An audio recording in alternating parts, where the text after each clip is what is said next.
Hey, welcome back to the Crochet Crowd. So it's my friends over at yarnspirations.com. Christmas stitch along. Today we are going to work on gauge.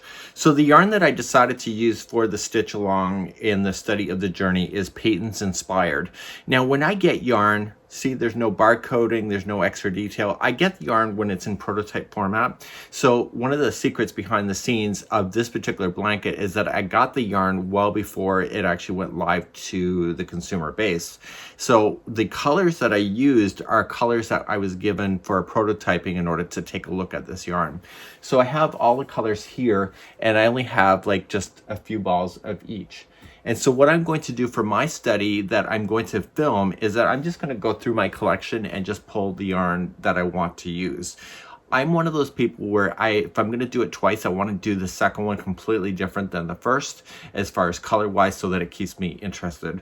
So the yarn that we're doing today is Patons Inspired. So the gauge is going to be matching this particular one and we're going to be running through the gauge.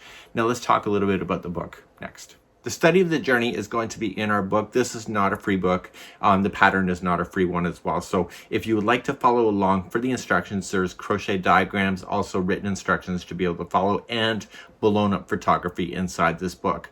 So what I'm going to be doing in this particular series is that I'm going to be running through the instructions, but I will not be showing you what the pattern diagram looks like. So if you want any of that information, you can either download the book on your Kindle, or you can order the book at your local bookstore or an online source. And I'll put the ISBN number for this book here. So as being a YouTube host, I didn't want to necessarily put out a book that doesn't have tutorial support. So I chose one pattern, which is the study of the journey, to be the one that will be filmed to help you out because it's part of the series. So let's flip to the study of the journey. So the study of the journey is on page number 46. Now my testers, I asked them to use different yarn. So you'll find what their yarns was, but I did actually post in the article that is linked here what those yarn requirements were for the Patons Inspired so that you can be thinking ahead about the yarn choice that you would like to do.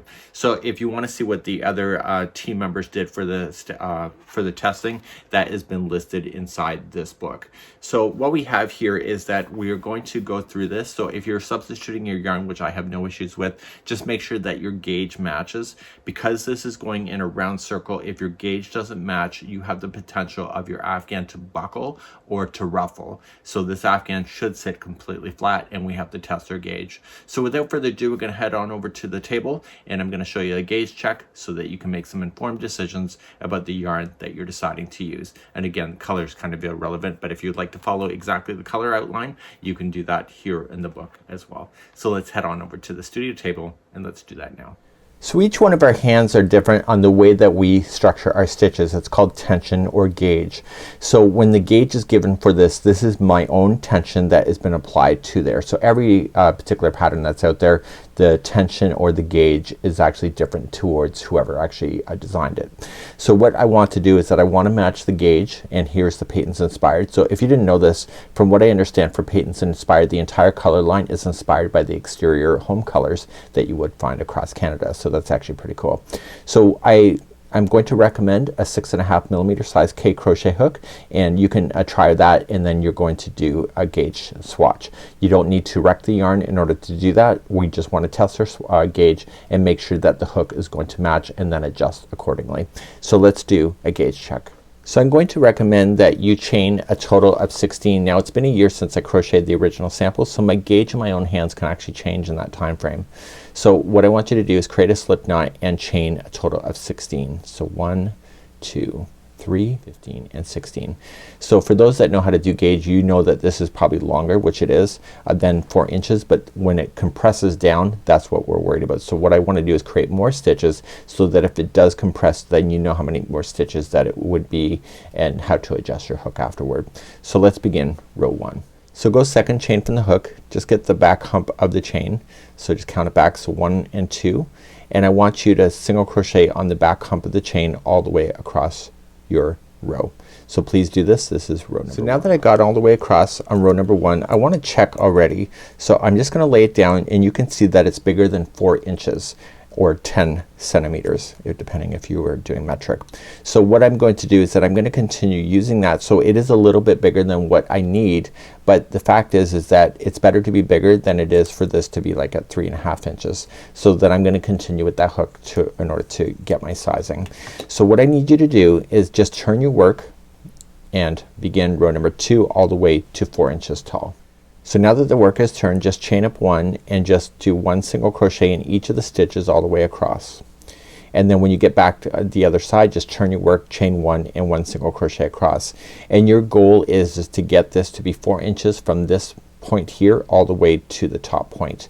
So what I want you to do is just go back and forth until you get approximately 4 inches. You can do a little bit bigger if you wish, but I wouldn't waste your time. But just continue to go, and I'll be back in a second and we'll do a gauge check once we get there. Okay, so once you think that you got 4 inches done, you can be able to measure that there's 4 inches. Okay, so make sure that you can do that in both directions. So you can see that this was actually 5 inches wide. That's okay. I want to get a stitch count. That's my goal. So what I want to do is lay this down, and I want to count the number of stitches that it's going to take in order to get to the 4 inches. So just start a little bit off from the edge and just start with 1 stitch there. So let's count all the way to 4 there. So let's do that. So we're gonna say 1, 2, 3, 4, 5, 6, 7, 8, 9, 10, 11, and 12. So I have 12 in that direction. So I'm looking at the pattern. Do I need 12? Absolutely. Gotta check that.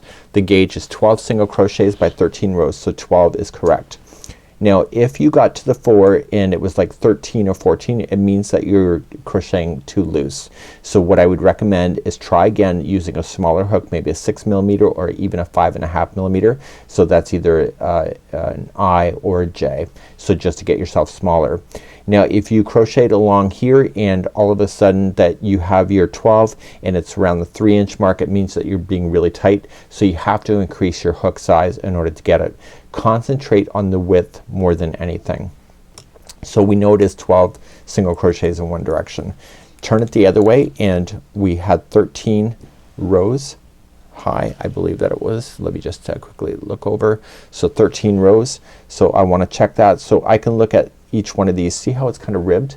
That's 2. So it's 2, 4, 6, 8, 10, 12, and you can see that it just goes over a little bit more. So there's your 13.